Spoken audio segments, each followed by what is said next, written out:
It is time now for our Westways Weekender. Every other Saturday, we feature content from the Automobile Club of Southern California's Westways magazine, exploring travel, food, and culture. Today, we're heading offshore to Channel Islands National Park, and joining us live is Westways editor-in-chief Jim Benning. Good morning, Jim. Good morning. Jim, that sounds like so much fun. Channel Islands, I always say I'm going to get out there. So tell us, how do we get out there? Yeah, it's so great. It's actually getting to the Channel Islands National Park is super easy.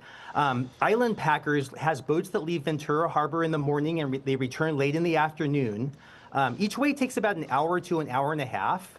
You can go just for the day, which most people do, or you can actually camp on one of the islands if you have a reservation and you bring your own gear.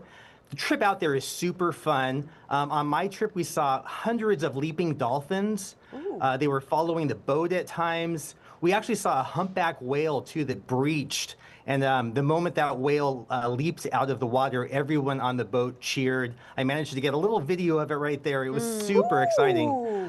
So, yeah, the trip out there is super fun. Last time I was on one of the Island Packers boats, Jim, we had a bunch of dolphins going with us because they like to ride the wake. And it is an experience and so much fun just the trip to get out there, much better than sitting in the car. It really is, yeah. Yeah, so tell us about what you can do once you get to the island. Yeah, I would start with the small visitor center. It's located right near the pier where the boat lands. They have great exhibits. There's one on the Chumash and their ancestors who lived on the island for thousands of years. You can also learn about the island ecology. I kayaked and hiked. Santa Barbara Adventure Company has great kayak outings you can do. I joined an Adventure Sea Caves tour where we kayaked into numerous caves, giant caverns. The hiking is wonderful. I was out there on a trail, a 4-mile hike to Potato Harbor all by myself, which I really loved. It was just incredibly peaceful. Wow, so cool. And Jim, you actually camped. Describe how that was, for us city girls. It was great. I mean, it's a little rough. You've got to be able to rough it a little bit. I was at Scorpion Campground. There are about 30 campsites there. You do have to make your reservation through recreation.gov.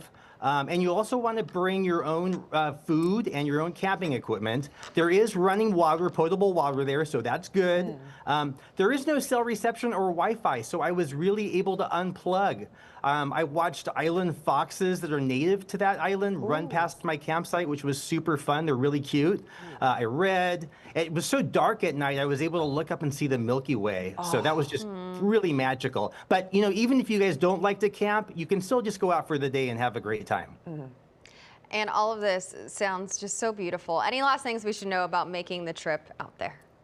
Yeah, well, as I mentioned, the boats leave from Ventura Harbor. I think it's one of the most beautiful harbors in Southern California. You may want to spend a night out there before or after your trip to the islands. I stayed at the Holiday Inn Express, which is right on the harbor, super comfortable. It has great views looking out at the boats and the waters you can see there. There are lots of great restaurants in Ventura Harbor Village as well. I had a great seafood dinner at Brophy Brothers. That also has stunning views of the water. And it's a really nice way to kind of relax and have a bite before or after your trip out to the islands. All right, Jim Benning, thank you so much. As always, we appreciate your information and your insight. We'll see you again. Thank you both so much. Thanks, Jim. All right, thank you. And for more information on the Channel Islands and Westways, just go to our website, cbsle.com, and click on Seen on TV.